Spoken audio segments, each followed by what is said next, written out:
Kaplan kit का question 5 है। 105 Richard tyre में हम प्रॉपर्टी को सॉल्व करते हुए एक लास्ट चीज पढ़ते हैं जो प्रॉपर्टी के लिए बहुत ज्यादा इंपॉर्टेंट है। वो चीज है एस बी ए। एस बी ए हमने पूरी किट सॉल्व की थी, एमसीक्यूज की। हमने अपने क्वेश्चंस भी किए थे, लेकिन एसबीए का कहीं जिक्र नहीं है। एसबीए रिचर्ड टायर से ही हम सीखते हैं। एसबीए का फुल फॉर्म लिखिएगा, structural building allowance. Structural building allowance SBA का फुल फॉर्म है स्ट्रक्चरल बिल्डिंग अलाउंस। ये 3% अलाउंस मिलता है लैंडलॉर्ड को। क्या है? 3% मिलता है ये अलाउंस लैंडलॉर्ड को उस खर्चे पे जो ये बिल्डिंग पे करता है, कैपिटल नेचर का। यानी आपकी बिल्डिंग पे अगर ये कोई कैपिटल एक्सपेंस करेगा, कैपिटल एक्सपेंस ऑन बिल्डिंग, तो उस पे इसको 3% का एक एडिशनल एक्सपेंस अलाउ होगा। ये एक अलाउड एक्सपेंस है। अलाउड एक्सपेंस का मतलब हमारी इनकम को कम करेगा, और जो चीज इनकम को कम करे उसको देख के हमें खुशी होती है, यानी ये हमारा दोस्त है। हमारे टैक्स को कम करेगा, हमारी इनकम को गिराएगा। तो भाई, जितना भी आपने बिल्डिंग पे कैपिटल एक्सपेंस किया होगा ना, छत डैमेज थी, ऐसी डैमेज कि उसको बनाए बगैर काम चल ही नहीं सकता था, तो आपने उसको रिपेयर करवा दिया, कैपिटल एक्सपेंस। तो कैपिटल एक्सपेंडिचर्स जो हैं, अगर आप लैंड एंड बिल्डिंग पे कैपिटल एक्सपेंस करेंगे तो उसका 3% आपका एसबीए होता है। Got it? अब एक सवाल है, हर टैक्स ईयर में तो होते हैं 12 महीने, तो क्या ये पूरे साल का मिलेगा? तो नहीं, ये 12 महीने नहीं, ये मिलेगा टाइम डिवाइड बाय 12। यानी इसको मैं यूं अगर थोड़ी सी जगह करके लिखूं तो थोड़ा सा अच्छा लगेगा। एक सेकेंड, थोड़ी सी हमने जगह कर ली। हम ये कहते हैं भाई, ठीक है। डिवाइडेड बाय 12, मल्टीप्लाई किससे करेंगे? मल्टीप्लाई ये होगा पीरियड ऑफ यूज से। पीरियड ऑफ यूज मतलब टैक्स ईयर में वो बिल्डिंग, वो जमीन, वो जगह, वो मकान, वो दुकान कितना महीना इस्तेमाल हुई है। कितने महीने टैक्स ईयर 22-23 के टैक्स ईयर में वो जगह, वो मकान, वो दुकान इस्तेमाल हुई है। वो जितने महीने इस्तेमाल हुई है ना, वो पीरियड ऑफ यूज कहलाएगा। कैसे होगा मैं इस क्वेश्चन से समझाऊंगा। इस क्वेश्चन का पहला पैराग्राफ जो है ना, वो एसबीए है। देखो पढ़ता हूँ। रिचर्ड ने एक दुकान खरीदी, 10 साल पुरानी दुकान थी। मसला ये हुआ कि जब रिचर्ड ने खरीदी उस वक्त अक्टूबर चल रहा था। सही है, अक्टूबर क्या, 2022, हमारे टैक्स ईयर के बीच में उसने ये दुकान खरीदी। अब दुकान की छत हाँ। में उसने कोई खर्च किया है।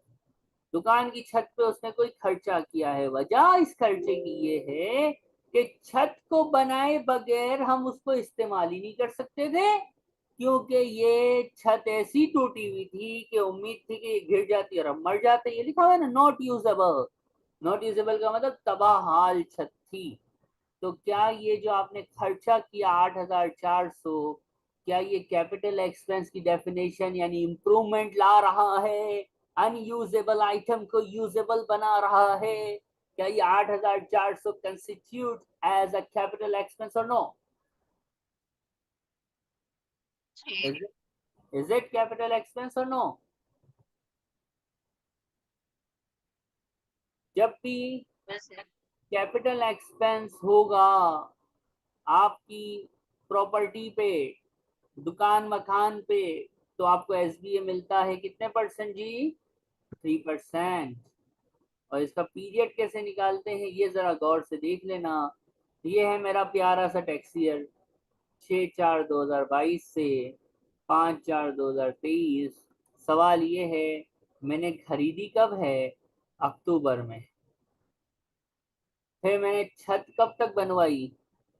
छत कब बनी? 30 नवंबर को। मुझे ये बताओ, यहाँ जो लेना है वो क्या है? वो है पीरियड ऑफ यूज के नहीं। ये डेट को मैंने खरीदी। इस पीरियड ऑफ यूज है ना, तो कहाँ से लूंगा? कौन सा? नवंबर तक तो ये यूज ही नहीं हुई है, तो कब से तो यूज हुई? नवंबर से गिनेंगे ना। You are going correct, you are right. Sir नवंबर से लेके एंड तक यूज हुई दिसंबर। कितने महीने? तो नवंबर हाँ, गिनेंगे? क्या नवंबर गिनेंगे? नवंबर का 30 तारीख है बाबा। नवंबर नहीं गिनेंगे ना। तो दिसंबर, जनवरी, फरवरी, मार्च, कितना महीना हो गया? 4। आंसर एसबीए कितना तशरीफ लाया मैम?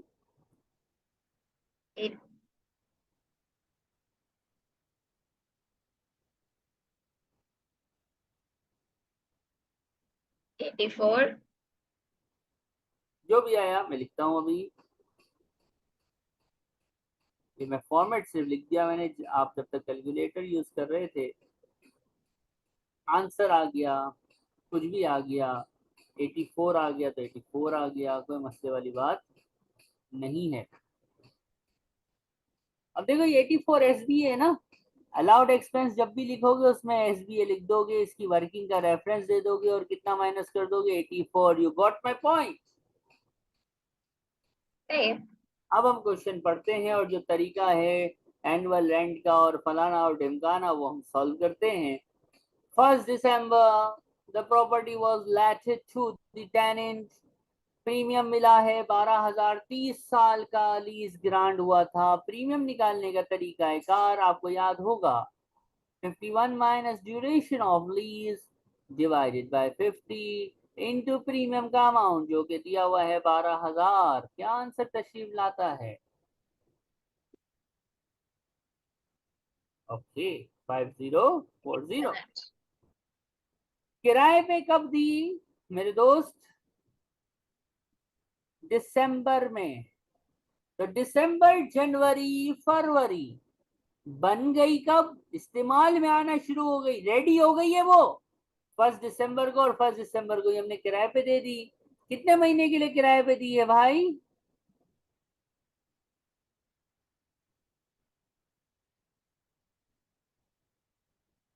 अब आप मुझे कहें सर महीने क्यों गिन रहे 64। हो? महीने क्यों गिन रहे हो सर?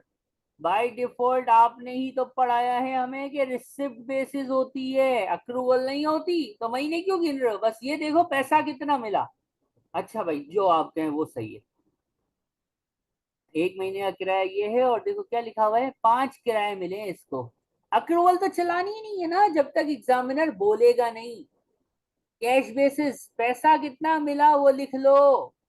तो सर 664 1 महीने का है। और क्वेश्चन ने खुद कहा है कि 5 किराए मिले हैं आपको। 5 5 किराए मतलब 5 कैश मिले हैं 5। तो ले लो भाई, 664 इंटू 5। खलास? Any problem till here? फिर आग लग गई, रिपेयर करवाया। रिपेयर, रिपेयर करवाया 8,600 का। इंश्योरेंस हुई थी जिसने पेमेंट करी 8,200 की। तो मेरे दोस्त रिपेयरिंग पे खर्चा आया कितना?